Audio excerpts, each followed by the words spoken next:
What is up, you guys? It is your boy Jad here from Puma Plow. Welcome back to the farm. Welcome back to an on the farm. Holy cow, it's been like way too long, guys. A lot of stuff has happened, and many of you know what I'm talking about that stopped me from filming down here just with everything going on as my phone's getting Snapchat notifications. Anyway, welcome back to the farm. And what a better way, I thought, to kind of bring you guys back to the farm than to mow the grass. Now, our grass doesn't look very good, and I'm going to show you guys that here in a second, but obviously we had a flood last year, guys, in the year 2019. Some other stuff that went on that caused me to stop filming. My mother was very ill in 2018-19, and she ended up passing last year, so that just really took me away from the farm, which is totally okay and understandable, and I know you guys understand that. So obviously I just wasn't in the mood to film, and trying to get back into it. Been a long time, been stuck in the shed all winter. It's fairly nice out today. I am wearing a coat, but it's fairly nice out here today, so I figured I would bring you guys along. Obviously we are under the quarantine and stuff, but still gotta come down here and cut the grass, you know. Until they tell us we can't, we're still gonna come down here and cut the grass and tinker around and stuff, just because, you know, somebody's got to do it, right? Otherwise we're gonna have a jungle down here, and we obviously don't want that. So we're gonna get to cutting the grass, and then we'll talk about other stuff that's gonna be happening in this video here in a minute. So let's cut some grass. I'll show you guys a little bit of that. Not too much, just a little bit, but let's get to it. All right, you guys, we are jumping into voiceover mode for the first time, and as you can tell, this video was taken back a little bit earlier in the spring. I've been working on this project for quite a while in the editing and rendering process. I know it's been a while, but hey, we're doing it. We're here. As you can tell, our grass was very patchy at the farm. Last year after the flood, I went down and I got tired of the water grass and the crabgrass, and I just broke out the Roundup, not even gonna lie, and kind of went nuts. Now, that annual rye that I did say that we were sowing, or that we had sown the other day, or maybe that's coming up here in a second. That's a spoiler. But anyway, it is growing quite well, and we've got at least green stuff at the farm now, and that's kind of the first step, right? So after this, hopefully sometime early or late in the spring here, early in the summer, we can catch a day or two where it is not terribly warm, and we can spray some 2,4-D, basically a broadleaf weed killer. So that is what we need to do, and it's just been too hot here lately to do that. But hey, look how great our grass looks. It's great. Little dad trimming, you know, we're getting it done, right? I'm just saying. But yeah, the grass is pretty bad down there right now. So as you guys can tell from the mowing video, the grass down here at the farm looks pretty pathetic. I won't even lie. Now, we did just seed the other night. Some of the spots, or most of the spots, that were drowned out, and then we sprayed, because during the flood we had about a foot of water here on the farm, and it piled a bunch of debris in areas, and then we ended up with crabgrass and watergrass. Well, last fall I sprayed it with Roundup. We tried to get some annual rye to grow. It just didn't work. So this spring we have sown some grass, and hopefully it'll come up and start looking much better very soon. Now, obviously, just because I haven't been filming down here at the farm doesn't mean that projects have not been going on. I do have some video footage, drone footage, pictures from different things that we have been working on. Not everything, obviously, but a lot of things. And I think what I would like to do now is kind of take a trip down memory lane and take a look at some of the stuff that has happened in the past here on the farm since I stopped filming down here on a regular basis. So the footage that you guys are about to see is probably from the last year or so.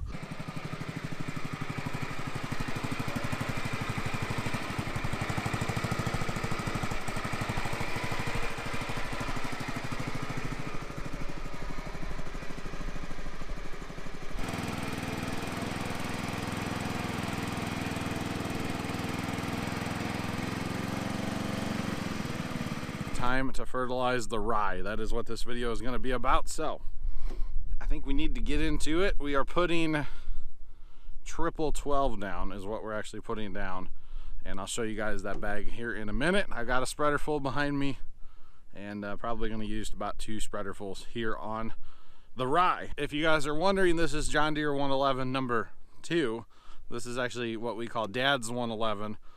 It does not have a deck on it, but still a decent little tractor for doing our little odd jobs that we do. So let's get to fertilizing. All right, guys, so here we go. Action shots.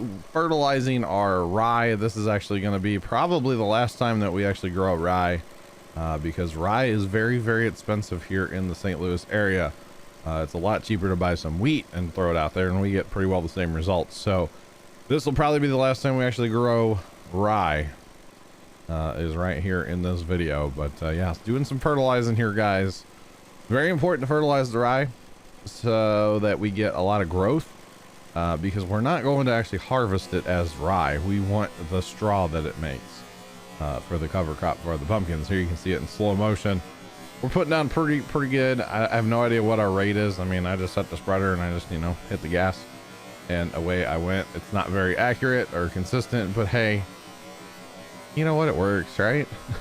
It does work.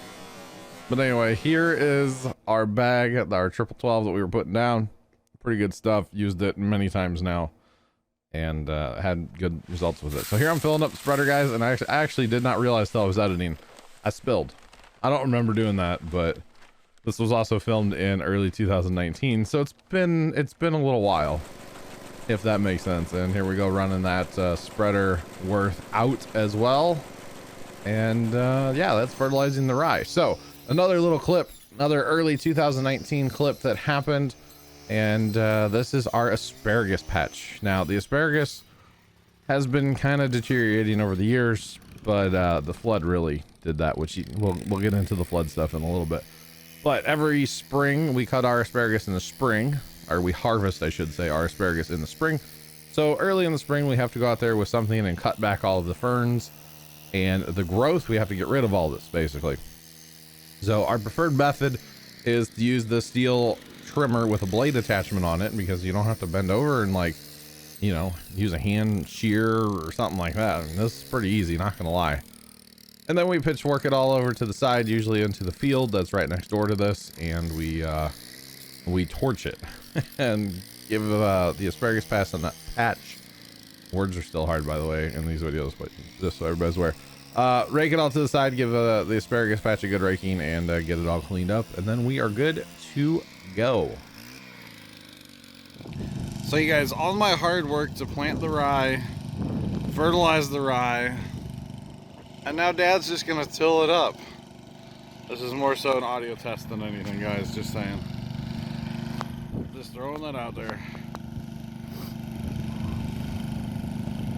But yeah, he's just gonna till it up now. And I don't know how I feel about it. Just saying. All right, so we're back in the rye, as I believe I said, you know, all my hard work to plant and everything.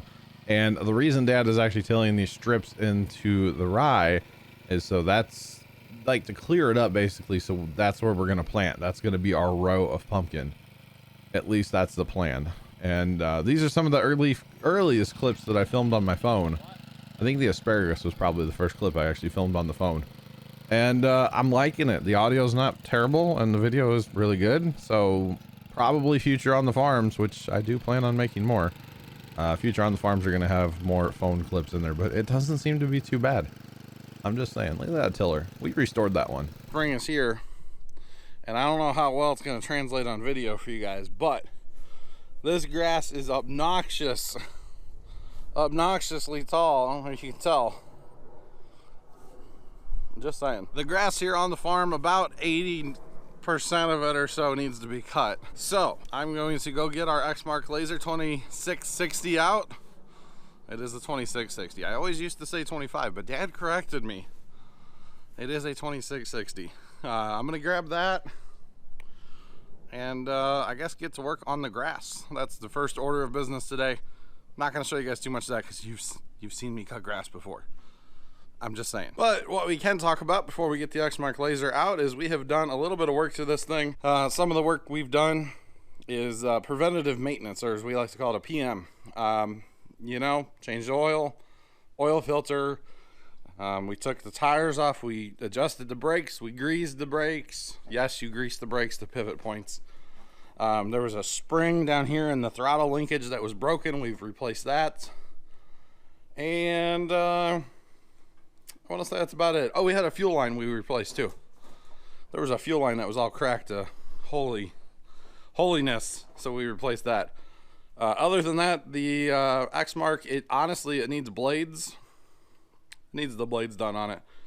But I'll get to that maybe later today. We'll see. We will see. So there's that. All right. So obviously we have jumped ahead here a little bit in time of the world. And yeah, we jumped ahead quite a bit here. So this is the rye again in the same patch. Obviously the fertilizer worked.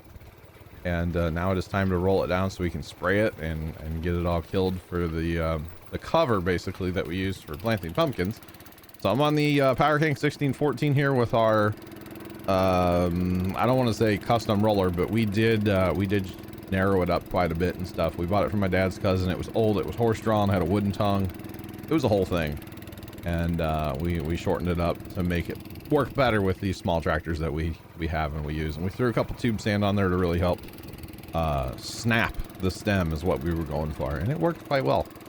So guys, this is right before flood prep. I'm not even gonna lie to you guys, we're moving into flood stuff. So you can see how nice and green and everything this, yeah. When you get a flood and you have all this stuff here, shocker, it catches a lot of debris. And it definitely did, but we'll kind of get to that in a little bit. So, flood prep. I keep all of my Christmas lights at the farm, and we wanted them up high. I just thought it was a funny picture. My buddy Casey came down to help us out. Now, these pictures that you guys are going to see right here, basically this is how our big shed looked right before we left for the flood. We did do some more cleanup after this, but for the most part, everything has to go either up or out. And actually you can see the Christmas lights got higher and we hauled a bunch of them out because we like moved them up and then we decided to move them out of the farm because we weren't sure how deep the water was going to get. So we just kept moving stuff up and out, like our drill press there. So everything that we could put in the loft, we did. All the small equipment we hauled to a place. I'll talk about that in a little bit here when we get back into voiceover. Guys, that picture of the farm right there, that's like the last picture I have of the farm before the flood hit. It's kind of sad, but there it is. Guys, here we are, we're at the farm. Just wanted to show you guys the hollyhocks, grandma's favorite flower. The patch out here in the center of the garden, well, what used to be the garden. We haven't been gardening it for a couple years now, but we're here and this is probably our last time before there's water on the farm. So one last sunset, and there you go. We're heading it into town here in a little bit, but last time we'll probably be here before we get water on the farm. All right, so as that last little video clip said, that was the last clip I filmed at the farm before the flood hit. And basically everywhere that you guys are going to see water, there should not be water. These are farm fields. That first boat was downtown St. Louis right by the arch. It was pretty cool. This is a guy pulling a boat away from the river. And like I said, though, this is everywhere where there's water, there should not be water. Obviously, halfway on a road, there shouldn't be water there. And yeah, so Dad and I did a bunch of driving around as the flood was coming in, and then like every Sunday we would go drive around because we couldn't get to the farm because there was many feet of water on the road getting us to the farm. Like this road right here, this is the spot. This was the first spot preventing us to get to the farm. That's all normally farmland right there, guys. So lots of pictures taken from the cab of the truck he was driving at the time, and while we were moving. So if there's a little blur to him, I am sorry, but our shadow, our reflection, yeah, there was water on the road there. We did drive through it. It was only a little bit. There's that same spot again. That spot was kind of the focal point because like, oh, there's a ton of fish on the road. It's really weird. But that was like the focal point because like that was the spot that would determine if we could go to the farm or not. Because it was like 5.5 feet deep or something across that road there. It was deep. I should actually stop and measure, but it was very, very deep. And yeah, you can see here the county actually built like a levee on top of the road. It didn't work at all. It didn't work at all. So got the drone up. This is probably one of the last clips on my old drone, and something was wrong with the exposure that day. I didn't notice it on the tablet while I was or on the phone while I was filming, but obviously it's overexposed and it's like way too bright. But this is right at the start of the flood. This is down past the farm, kind of around the corner over the train tracks down the road, and this is where the water came from. Now the guys in the area, the farmers, they did try to fight the river. They were holding 2 feet of water on top of the levee using basically plywood and sandbags. And they were holding 2 feet of water for quite some time. Now, the problem was, and they were continuing to work on it down there. The problem was when the river forecast finally came out, the last one that really like caused them to quit working, they were forecasting 6 feet of water above the levee. And that's exactly what we got. We got roughly 6 feet of water above the levee. And so obviously the guys just stopped trying because it wasn't worth it anymore, you know, because you're not going to hold 6 feet of water with plywood and sandbags. 2 feet, yes, not 6 feet. So when that river forecast came out, everybody was very discouraged, I know, and just decided to go home and start moving their own stuff to higher land and getting their own farms prepared for flood. So like I was saying before, everywhere you see water, there should not be water there. I'm just saying that spot actually right there, but where those like the rows of trees go to the top of the screen, that spot is those floodgates that we go stand at sometimes and film. That is actually the floodgates right there. So there's probably like there's a lot of water right there. And that's actually the spot where the county put the little levee across the road, because they're like, oh, if we can hold it there, it won't come in. But then obviously you can see they couldn't hold it because it was way too much water. No fault of anybody that they couldn't hold it. It was just simply too much water. And yeah, it just didn't work. So I actually got on Google Earth one day and I figured out like they have a tape measure tool basically. And from that spot right there, or from the spot where it ran over the levee, which was actually downriver a little bit farther, but basically to where it backed in all the way to almost to town. If you followed the low spots, okay, like the drainage ditch like system, it was like 12 or 12 and a half miles that it backed in towards town and flooded. So it was a lot of water. Like I said, you're talking 6 feet of water over the levee. Now we actually got super lucky and the levee stayed intact. I don't have any video or pictures or anything of the levee itself, but the levee did stay intact so that like once it drained, we got a little bit more water. You know, if the river went back up, it wouldn't come right back in. A lot of times when you get holes in the levee, then, you know, you're susceptible, you're very vulnerable to more flooding in the future. But luckily, the levee actually held out, and we were amazed. Everybody was shocked because, you know, they're holding 2 feet of water on top of the levee. And so you think with natural like erosion from water and stuff, when it's running over and down 2 feet and splashing on top of the levee, that it would have washed out, but it didn't. It actually held. So we were very, very amazed. So these couple last shots here, guys, including this one, we are as close as we could get to the farm. And this was the old drone still. And I was trying to fly it absolutely as far as I possibly could, trying to get a view of the farm to make sure our buildings were okay, whatnot. During the flood, there was a bad thunderstorm and it did some damage down there. The neighbor's shed lost part of a roof. One of the other neighbors lost a grain bin. One of the other neighbors lost 2 little buildings. Now, granted, those little buildings were very old and probably about to come down anyway. We took some damage on our combine shed, which it's in this video, don't worry. We'll get to that after a while here. But it was just astronomical, the amount of water. Because, you know, I don't really remember the flood in 93, and I don't really remember the flood in 95.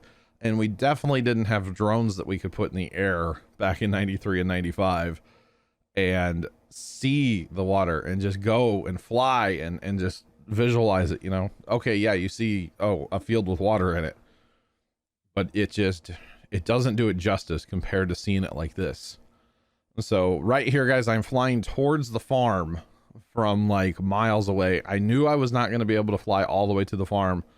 And actually you can see the drone has stopped and is backing up because I lost connection with the drone. It was kind of scary, but I was almost in a way really willing to risk the drone if I could just get a shot. Now, granted, if the drone goes down, then the SD card's in the drone and that's a problem.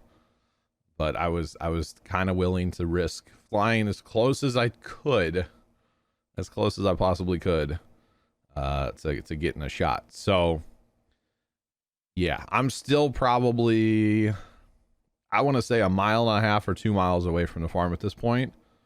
But I was just hoping to get something that where I could see the farm. You know, that's all I was hoping for. I just wanted to get something. And actually, you can see the farm if you know right where to look in the shot. You can see the farm, and we'll do a zoom in here in a second. But I was just hoping to get something. Now it's just astronomical how much, and actually right here, the drone's turning around. That's doing it automatically, because when it loses connection with the controller, it turns around and flies back to where it took off from. So that is exactly what it's doing, but it just shows you how much water is in the area. It's absolutely insane. And then here I turn it back around because I got control of it again, and I was like, no, go farther. Obviously it was not going to work. It probably didn't help. I was standing on a closed road. We went as far as we could until well, they didn't quite go to the water on that road, but we went as far as we could. And I was standing underneath power lines. That probably didn't help, but there was nowhere else to fly from, you know, everything else was wet. So there's that. But yeah, pretty much everything you see, guys, should not have water. A little bit of water around some of these woods. It just kind of happens around these woods a little bit, but for the most part, there should not be water. Okay, so here is a picture. You can see the farm. Actually, I think this is a still I took from the video, but anyway, you can see the farm. You guys may not be able to spot it, but I sure can see the farm because I know right where to look. But we'll get there. Just bear with me here. Bear with me. Wait for it. Here we go. We're zooming in, guys. Zooming in real slow. You can just see the buildings there, and I hope it looks good in the edit, but you know, on my preview thing, it looks all right. Two little shiny buildings right there in the center, guys, just north of the center of the screen. There you go. That is actually the farm right there. Those two shiny buildings. That's the farm. The shiny building on the right is our big shed. The shiny building on the left is the combine shed, and the sun angles were just hitting just right, or it was shining back at me. Now it doesn't look like there's water, say top of the screen to the right of the farm, that kind of stuff, but there is. There's corn there. Now this is a picture. I don't actually know who took this picture. A friend of somebody down in the area was in a plane, and they took a ton of pictures, and this is some of the pictures they took, or this is one of the pictures they took. And you can see the wheat field out there. That's all the yellow. That is all wheat. And yeah, the green to the right there, that's corn. But you can see, look, there's our farm with a foot of water on it. So I was able to get this off Facebook. Is where this picture came from. And I was able to throw it in here. So I don't actually, don't know actually who took that one, but appreciate it. I'm just saying, do appreciate it. Yes, we're not going to the farm today. A bit of river flooding, just saying. The river still has 2 more feet to go as of today. Oh boy. Yes, that is a giant tree laying in the middle of the road down there as well. Just saying, driftwood, it's a thing. I'm standing, well, feet back from where I was on Sunday. Same spot. It is way higher than it was on Sunday. And yeah, still not gonna go to the farm, that's for sure. Just saying. I bet that's about 5 feet deep over the road out there, if not more, actually. It's a lot of water. Oh boy. Guys, it's been a couple weeks, still not going to the farm, but you can see yellow stripe on the road. You can see guardrail. It will be soon, maybe less than a week, and we'll be able to get back to the farm. Just saying. Because yeah, the guardrails were definitely under, and those no parking signs were about a foot from going under. So we're getting close, boys. We're getting close. All right, guys. So this is actually skipping ahead here just a little bit. I realized that in my edit, but I'm not going to change it. But anyway, this is the corn that was in front of the farm, and you can see only like 1 or 2 rows survived right there. There's the wheat. The wheat actually didn't fare too bad because it didn't get as much water in it as the corn did. There's that grain bin that bit the dust during that windstorm, and here's a pile of equipment. You guys might be saying, why am I showing you that? Well, that is our disc and our brush hog that we put on top of wagons that were the neighbors. We've been storing them at our farm.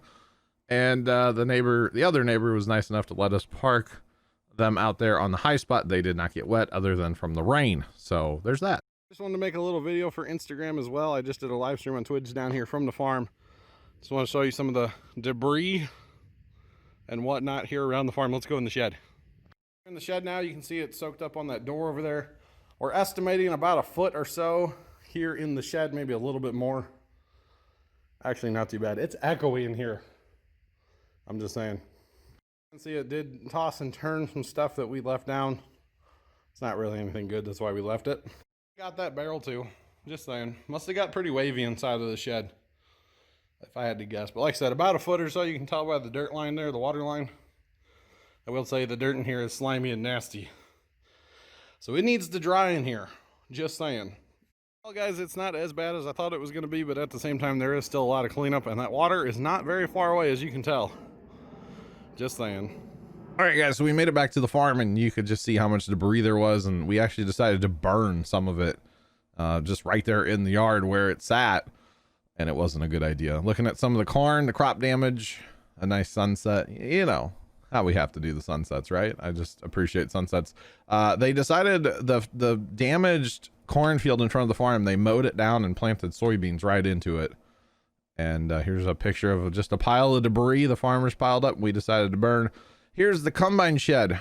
This is the damage that we suffered during the storm. It was a windstorm during the flood, and it popped a piece of tin on the back of the roof. That was all. Dad got up in the bucket, which I know is not safe, and I tell him that, but he does it anyway. So there is that. You can see the water line on the different buildings, and then a nice sunset of the lake that has developed next door to us at the farm. Another nice sunset. I just thought I'd throw in some sunsets. I really like my sunsets. Oh, back to the lake. Huh. That's interesting. I didn't know that picture was in there twice. Some nice wild sunflowers, I guess. I don't know. Yeah, that's not supposed to, there's a road there. All right, guys, pumpkin patch 2019 is a thing. After our flood, this is the first. Going to be getting out here trying to clean up so we can plant pumpkins. Not gonna lie, there's a million frogs out here and stuff like this.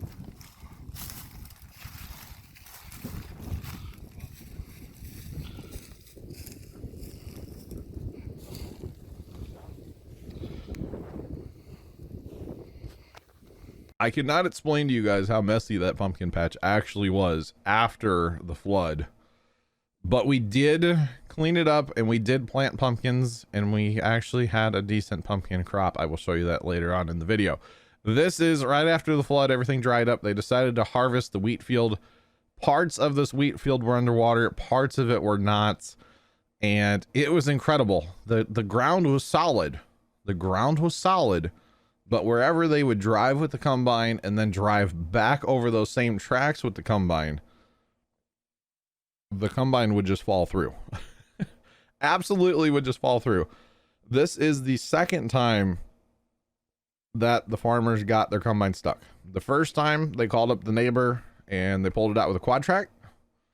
And then I guess they didn't want to call the neighbor on this one. So they unhooked their auger wagon, because they were using an auger wagon to empty the combine as often as possible because they wanted to, you know, not have the weight on the combine to actually harvest here. So you can see he's driving back over tracks that he already made. And I will say, normally they don't harvest a wheat field like this where they go like every direction. But the problem was he had to go around ditches and stuff. You can see that other field in the background there, just all water. You can see actually on the horizon there a little bit, all water back there. So they're hooking up their auger wagon tractor. I'm not sure of the model of that tractor. I think it's a 7930, I want to say. I'm not totally sure. Don't quote me on that. But they're hooking her up to the John Deere. You can see that header is basically on the ground on the low side and way up in the air on the high side. Now, this is, like I said, the second time they got the combine stuck. They did get the combine stuck a third time. I don't have video of that one. The third time it was to the axle all the way around. The whole combine just sunk straight down. This time, obviously, it's mostly the front right wheel, so not as big of a deal. But they pulled it out the other two times, this time and the third time with this tractor. The first time, like I said, they used the quad track, but this time here they yank it out with their. They need a yankum rope. That's what they need. Pull it out with their auger wagon tractor, and they're good to go. But yeah, we talked to the farmers quite a bit, and it was kind of scary there, not gonna lie, for harvesting wheat, because you don't know where you're just gonna fall through, and you know how deep are you gonna bury the poor combine, kind of thing. So luckily they got it out and they were able to go. It was to harvest that field of wheat took them absolutely forever, just because it was constantly unloading, constantly stopping, and having to pull it out of the mud 3 times, and it wasn't even really wet. Like, that's the weird thing. That ground really wasn't wet per se. It was just quite a mess. There's the cornfield that they ended up mowing down and planting soybeans in. And then behind the farm, on the 80 acres behind the farm, that was all soybeans about 3 inches tall when the flood came. They did end up replanting most of that, but you can see that water's not very far away right now. And we were able to get to the farm, but there's just water everywhere because the drone's basically right on top of the farm right now. So that water wasn't very far away. I'm just saying. You can see there's like the curve in our road, but you can see what it did to that cornfield out there. They did end up getting some corn off that field. And you can see the cornfield out in front of the farm here. This is what it is here. Before they mowed it, before they planted soybeans, it was absolutely just wiped out. I mean, total loss. Insurance claims down in this area were astronomical, of course, because there was very little crop. My buddy Zach, his family, they farm quite a bit of acreage, and I think they harvested 70 acres of beans, and that was it, because their ground all got flooded out. So it was just absolutely insane. Like I said, here's that pile. The farmers actually piled this up, and then Dad's a pyromaniac, so he wanted to go over and burn it. And I thought, hey, why not get some cool slow motion video? I'm just saying, with my phone. So I thought it was pretty neat. But we were little pyros at that time, and it kind of inspired my one brother a little bit to be a pyro as well. And well, he built something. I'm not gonna really talk about it, but yeah, that thing was awesome. I'm just saying, that thing was way cool. Just throw that out there. That's my brother, and yeah, it was kind of a whole thing. I don't know if he knows it's gonna be in the video, but anyway, I put it in. And then I was flying the drone, and I was like, hey, there's a train. Let's go film a train. Why not? And I would say this is a very rare sight for us. We don't get trains of gravel. This is just straight up like gravel or rock, I guess you could call it. We don't get this very often.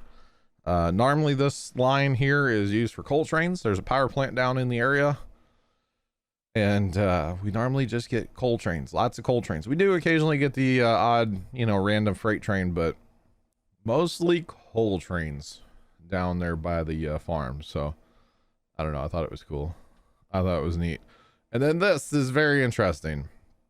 The farmers, this is actually my buddy Zach, this is his family again. That's not their tractor, but the case is their tractor. The John Deere's not. They were renting the case, or the John Deere, sorry, and the ditcher. They're making a massive ditch, and this thing could throw the dirt.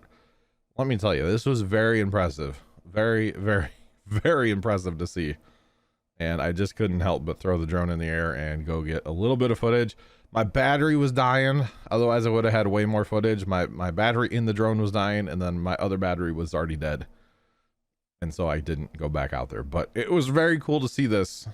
I'm just saying. But they are putting in quite a drainage ditch.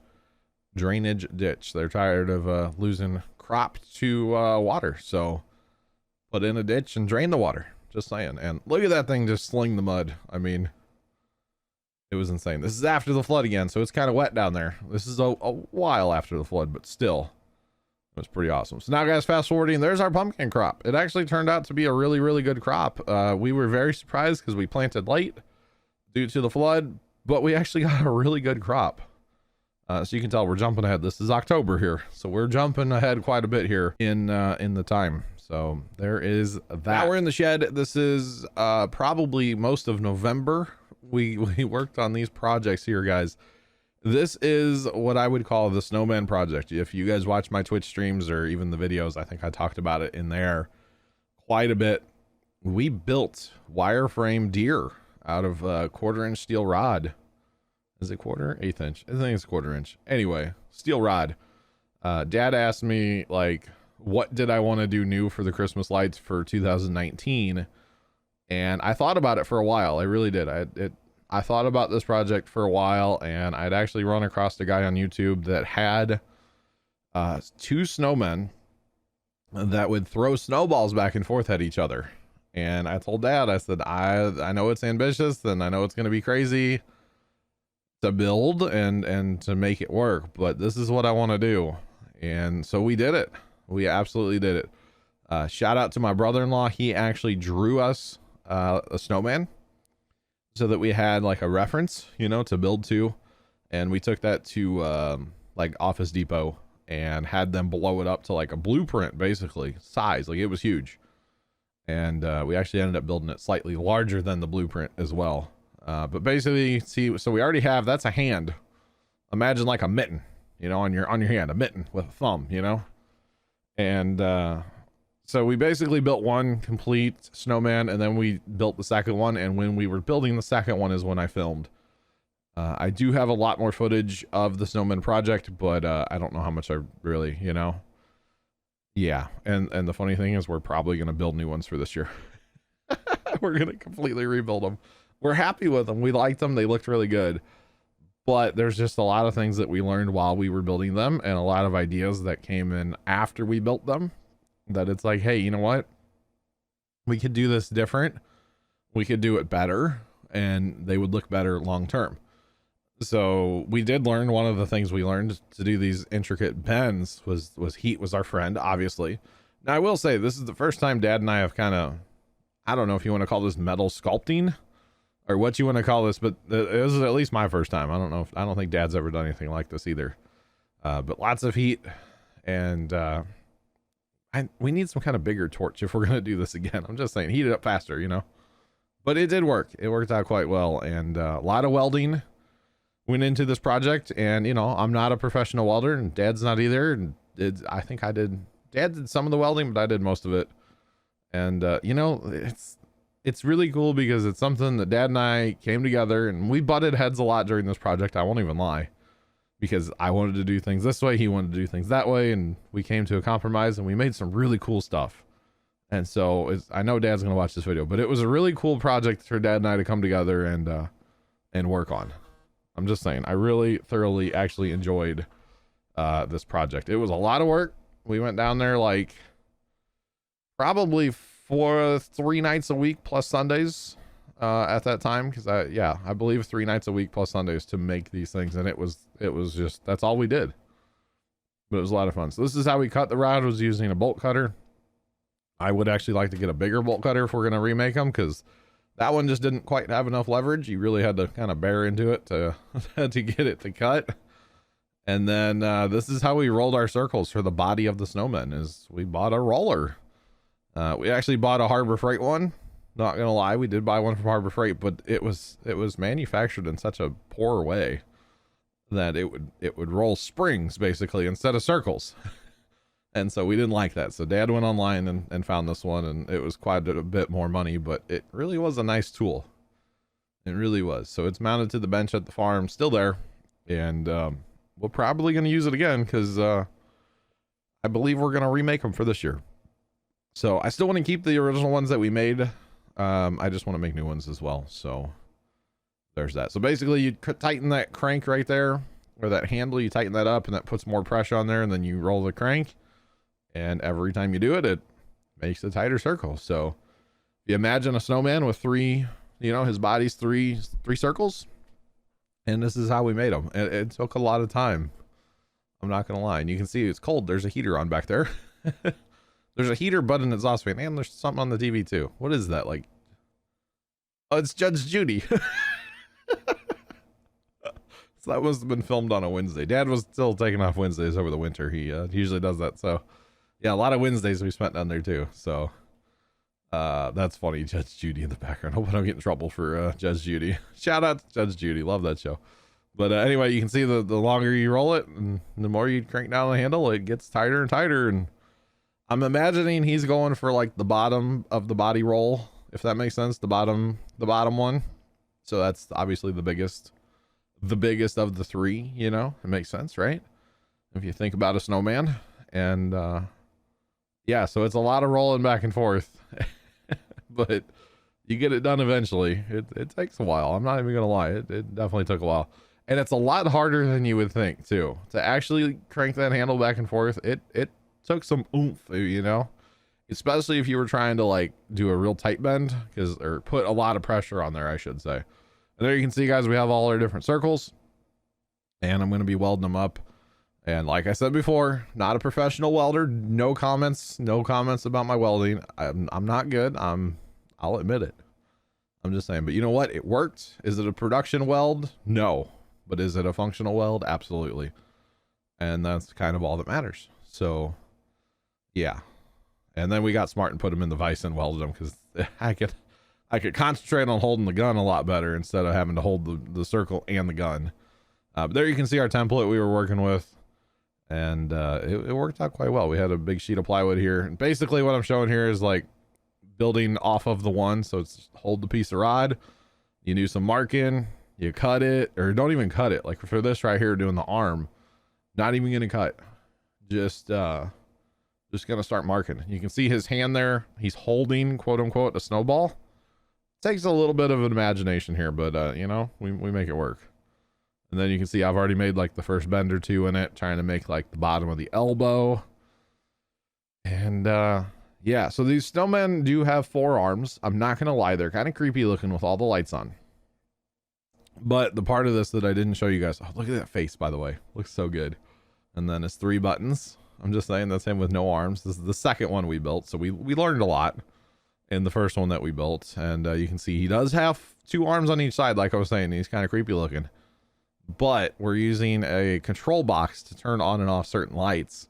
And so when it's all up and running, it looks really good. So you can see each light got its own zip tie, and this is the part we're going to redo. We don't actually like how we did the lights. I think what we're going to do, if we rebuild them, because it's kind of up in the air yet as far as I'm concerned, the way we did the face here, where it's a light that goes through a big washer, that's how we would do the entire body and the arms and everything, because it's a lot brighter and it stands out more in the display. You can see here like his 3 buttons. Obviously there's a red snowman and a blue snowman, because you can't have them both be the same, because you got to compete, you know. So all the C7s, like the bulb I'm putting in right here, those were all custom vampire plugs and all that stuff. You buy the wire, you buy the socket, you buy the plug, you put it all together yourself and make a custom, basically a custom strand of lights. And so it was really cool. The body lights, those all came, I think, from Menards, I want to say. There you can see all lit up with all the arms on, and obviously that looks weird with the 4 arms. I understand that. But when you turn off 2 of the arms at a time with the controller, looks a lot better, right? So it's just hanging in the shop down there at the farm. And here's the display, by the way, and this is why we need to make them brighter. They are in the front on the hill behind the arches, and you can see them throwing snowballs back and forth. It's hard to see. I understand that you guys might want to rewind the video and watch it back, but it's hard to see with all that light behind them, because I have a whole display here, obviously.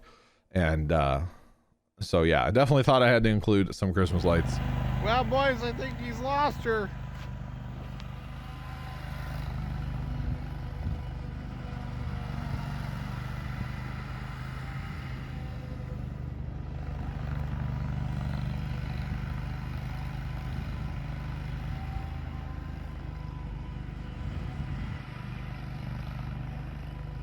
So welcome back to present day. After our trip down memory lane, I hope you guys enjoyed that.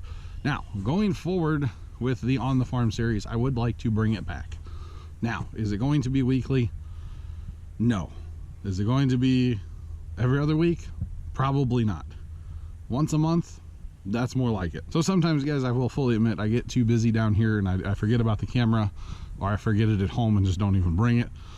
So I think once a month is a goal that I would like to shoot for as far as making videos from here on the farm, and I think that'll be pretty good. With all that being said, I would like to say thank you guys so much for watching. If you guys have any comments, questions, concerns, feel free to leave them in the comment section below, and I will try to address them in a future video, or maybe I'll make a separate video. I don't know. But welcome back to the farm, guys. I appreciate you guys. Hopefully you guys enjoyed it. Have a great rest of your day, and as always, toodles.